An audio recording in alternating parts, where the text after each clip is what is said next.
Oi, gente, tudo bem? Hoje vamos ler 4, 5 e 6 de Primeiro Samuel. Antes, nós vamos falar com Deus. Baixem as suas cabeças, fechem seus olhos e vamos falar com o nosso Deus.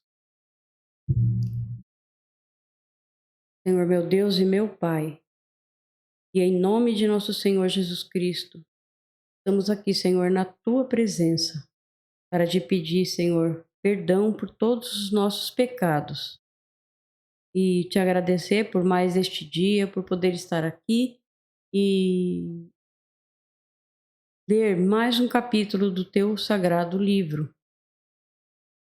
E quero te agradecer também, Senhor, pelo nosso alimento, pela nossa salvação em Cristo Jesus e pela proteção que o Senhor nos dá todos os dias, Senhor. Obrigado, Pai, por nos sustentar a cada dia que passa, Pai. Quero te pedir, Senhor, olhe por nós, Pai. Nos proteja e abençoe todos os nossos familiares, amigos, amigas, irmãos, irmãs e pastores em Cristo Jesus. Abençoe e proteja a todos. Olhe, Senhor, pelos enfermos. Olhe também e proteja, Senhor, os missionários que saíram pelo mundo para pregar o Evangelho. Sustente, Pai, cada um e proteja onde eles estiverem, Senhor. E peço ao Senhor que abra nossos olhos e ouvidos espirituais, Senhor, para que possamos entender cada palavra que está escrito no teu livro sagrado. E assim nós oramos em nome de Jesus. Amém.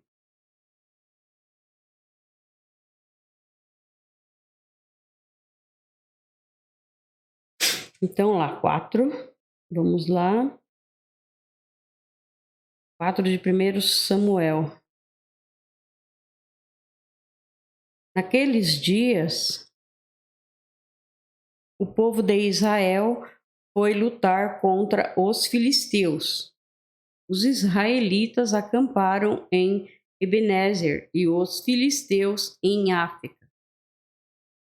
Os filisteus se aprontaram e entraram na luta. Eles venceram os israelitas, matando no campo de batalha mais ou menos 4.000 soldados. Quando aqueles que tinham escapado voltaram ao acampamento, os líderes do povo de Israel disseram: por que é que o Senhor Deus deixou que os filisteus nos vencessem hoje? Vamos trazer de Siló para cá a arca da aliança, para que assim o Senhor esteja no meio de nós e nos salve dos nossos inimigos. Eles achavam que o que faziam eles vencer era a Arca da Aliança. E, na verdade, o que faziam eles vencerem era a fé e a obediência em Deus. É isso que fazia. Mas aqui eles foram lutar contra os filisteus, mas eles estavam em pecado, né? Estavam fazendo muita coisa errada.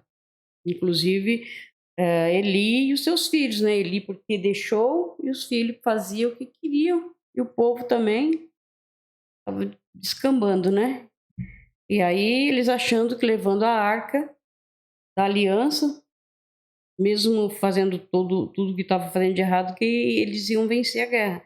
E não é assim, né? Não é nenhum qualquer coisa que seja, que eles se apeguem, um amuleto ou qualquer uma outra coisa que vai fazer eles vencerem. Ou fazer qualquer um de nós vencermos. O que faz realmente nós vencermos é a fé. É Jesus, é o nosso Pai. Ele sim, é a nossa fé e obediência ao Senhor. Então vamos lá. Vamos ver onde eu parei.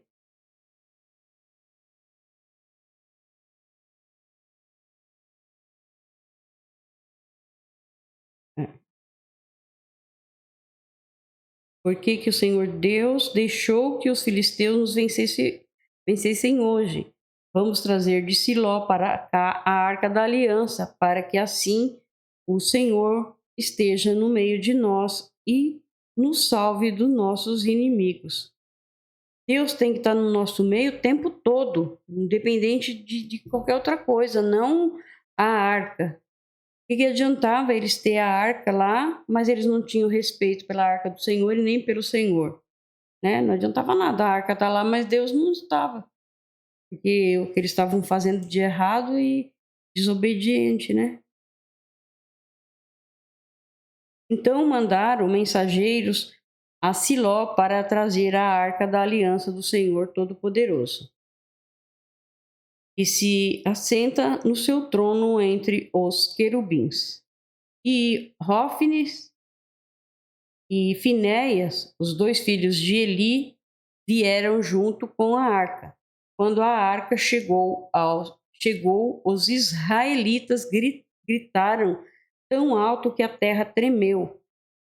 Os filisteus ouviram os gritos e disseram: escutem esses gritos no acampamento dos hebreus. O que será que aconteceu? Quando souberam que a arca da aliança do Senhor havia chegado ao acampamento hebreu, os filisteus ficaram com medo e disseram: um Deus chegou ao acampamento dos israelitas. Ai de nós! Nunca aconteceu uma coisa assim. Ai de nós! Quem poderá nos salvar destes poderosos deuses? Ele achava que eram vários deuses, né, que os israelitas tinham. E eles realmente tinham muitos deuses, né? Mas os israelitas não tinham muitos deuses. Eles só tinham um único Deus, mas estavam desobedientes, né? Não estavam seguindo o caminho correto. São os deuses que atacaram os egípcios com todo tipo de praga no deserto. Sejam corajosos, filisteus. Lutem como homem ou seremos escravos dos hebreus, como eles já foram nossos escravos. Lutem como homens. Assim, os filisteus lutaram. Os israelitas foram vencidos e fugiram correndo para suas casas. E houve uma grande matança. 30.000 israelitas foram mortos. Então os filisteus tomaram a arca de Deus e Hófni e Finéias, os filhos de Eli, foram mortos, assim como o profeta que Deus tinha enviado para falar com Eli tinha avisado, né?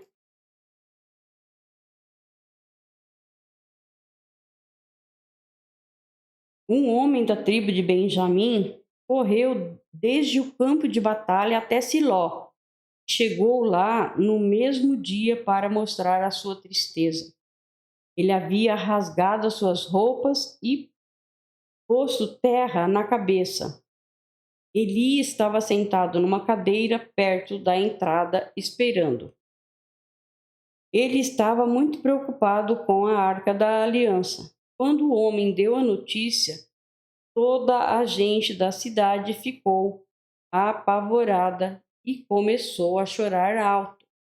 Eli ouviu os gritos e perguntou: que barulho é esse? Então o homem correu para contar as notícias a Eli. Eli estava com 98 anos e completamente cego. O homem disse: eu fugi da batalha e hoje mesmo vim correndo de lá até aqui. O que aconteceu, meu filho? Perguntou Eli. O povo de Israel fugiu dos filisteus, respondeu o mensageiro. Foi uma terrível derrota para nós.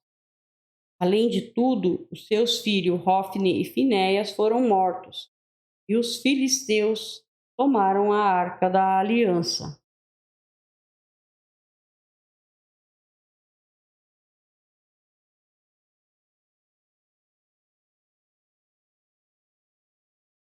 Quando ouviu falar na arca, ele caiu da cadeira para trás, perto do portão da cidade. Ele estava muito velho e gordo. Por isso, quando caiu, quebrou o pescoço e morreu. Eli foi o líder do povo de Israel 40 anos.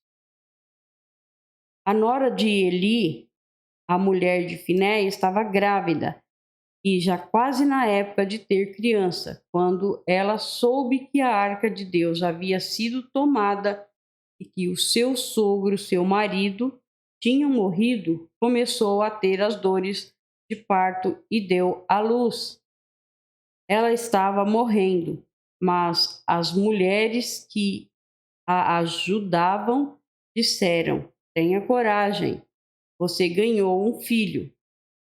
Ela não se interessou e não respondeu, mas deu ao menino o nome de Icabô, explicando a glória saiu de Israel. Explicando, né? A glória saiu de Israel. Disse isso falando da tomada da arca de Deus e da morte de seu sogro e do seu marido. Ela disse: a glória saiu de Israel, pois a arca de Deus foi tomada pelos nossos inimigos. Vamos para o 5. Água.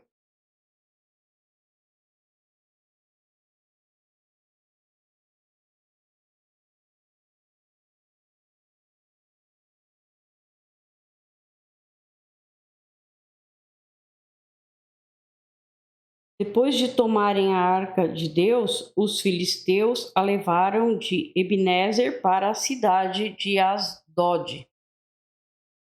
Eles a colocaram no templo do seu Deus, Dagon, perto da sua imagem. No dia seguinte, de manhã, os moradores de Asdod viram que a imagem de Dagon estava caída de cara no chão, na frente da Arca da Aliança. Então eles pegaram a imagem e a puseram de volta no seu lugar. Dia seguinte, de manhã, viram que ela estava caída de novo na frente da arca. A cabeça e os 2 braços da imagem estavam quebrados, caídos na soleira da porta. Somente o corpo estava inteiro. É por isso que, até hoje, os sacerdotes de Dagon e todos os que o adoram em Asdod não pisam aquele lugar. E o Senhor Deus castigou duramente o povo de Asdod. Fez com que todo o povo dali e da vizinhança ficassem cheios de tumores. Quando eles viram isso, disseram: o Deus de Israel está castigando a nós e ao nosso Deus Dagon, o Dagon. Não podemos mais deixar que a arca do Deus de Israel fique aqui. Então mandaram que alguns mensageiros fossem chamar todos os 5 governadores filisteus e lhe perguntaram: "Que vamos fazer com a arca do Deus de Israel?" "Levem para a cidade de Gate", responderam eles. Então os filisteus a levaram para lá. Mas depois que a arca chegou ali, o Senhor Deus castigou a cidade e pôs medo nos seus moradores. Apareceram tumores em todas as pessoas da cidade, tanto nas mais importantes como nas mais humildes. Então enviaram a arca da aliança para a cidade de Ecrom. Quando a arca chegou lá, o povo começou a gritar: "Trouxeram a arca do Deus de Israel para cá. Eles querem acabar com a gente."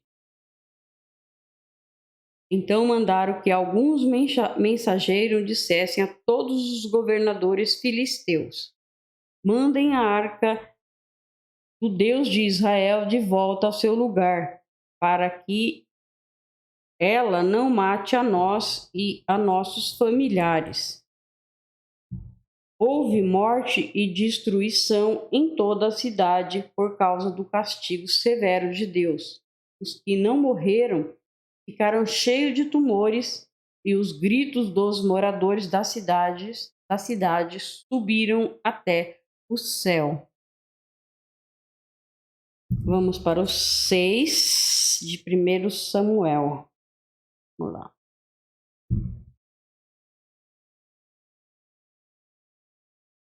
Já fazia 7 meses que a arca da aliança estava na terra dos filisteus.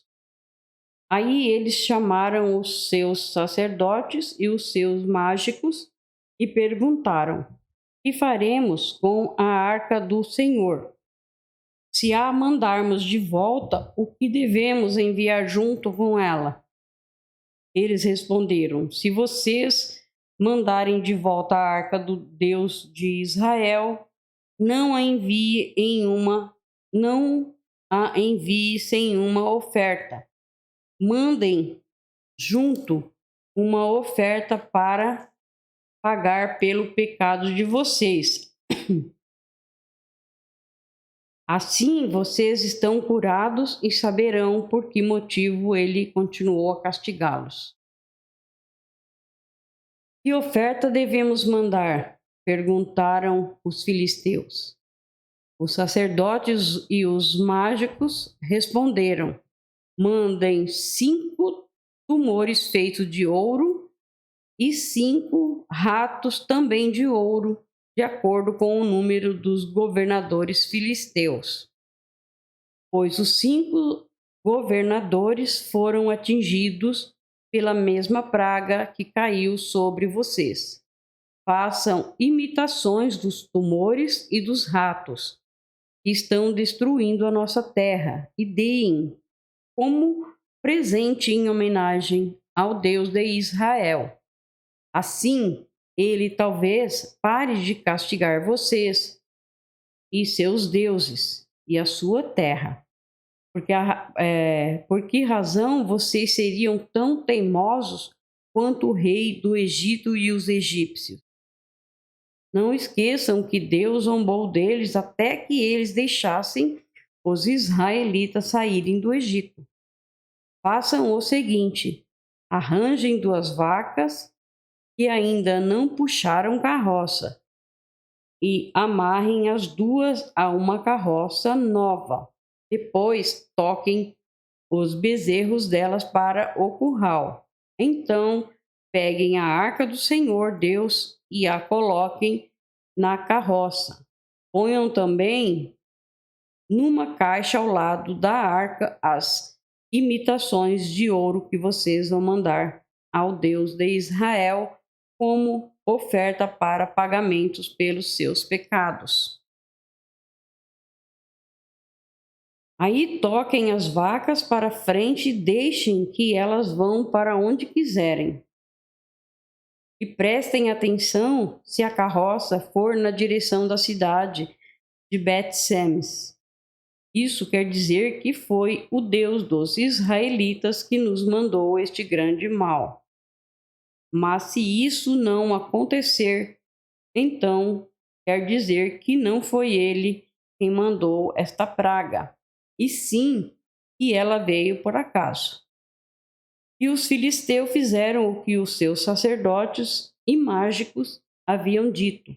Pegaram 2 vacas e as amarraram à carroça e prenderam os bezerros no curral. Depois puseram a arca do Senhor Deus na carroça, junto com a caixa onde estavam os ratos e os tumores de ouro. Então as vacas foram diretamente para a cidade de Bet-Semes, andando e mugindo, sem se desviar do caminho. E os cinco governadores filisteus a seguiram até a divisa de Bet-Semes. O povo de Bet-Semes estava colhendo trigo no vale. De repente, eles olharam e viram a arca da aliança e ficaram muito alegres. A carroça, puxada pelas vacas, chegou até a plantação de Josué, de Bet-Semes, e parou perto de uma grande pedra.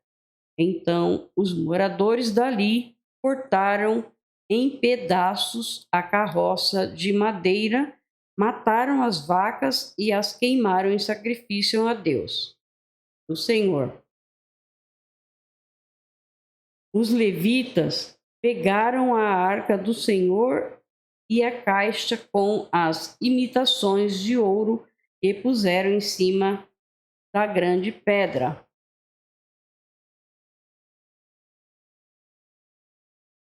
Naquele dia, o povo de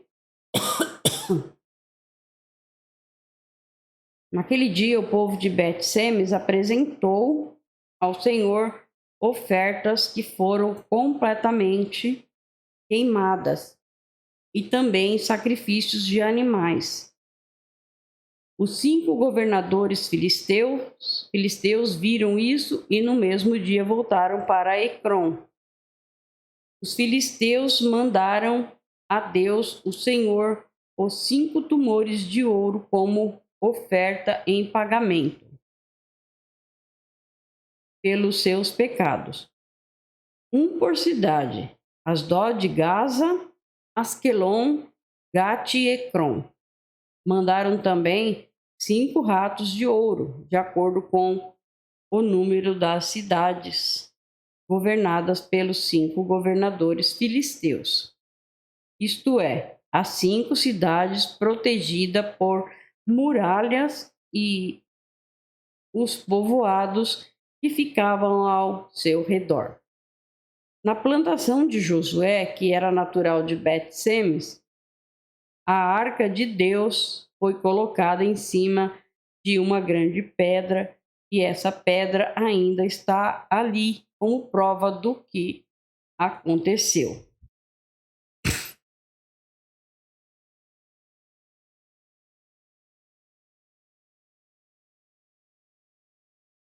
Setenta homens de Bet-Semes olharam para dentro da arca da aliança, e por isso o Senhor os matou. E o povo chorou por causa dessa grande matança que Deus fez entre eles. Desobedeceram de novo, né? Eles foram olhar dentro da arca, não podia.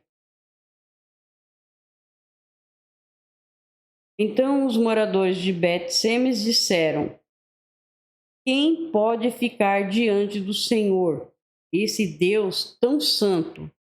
Para onde mandaremos a sua arca a fim de que ele fique longe de nós?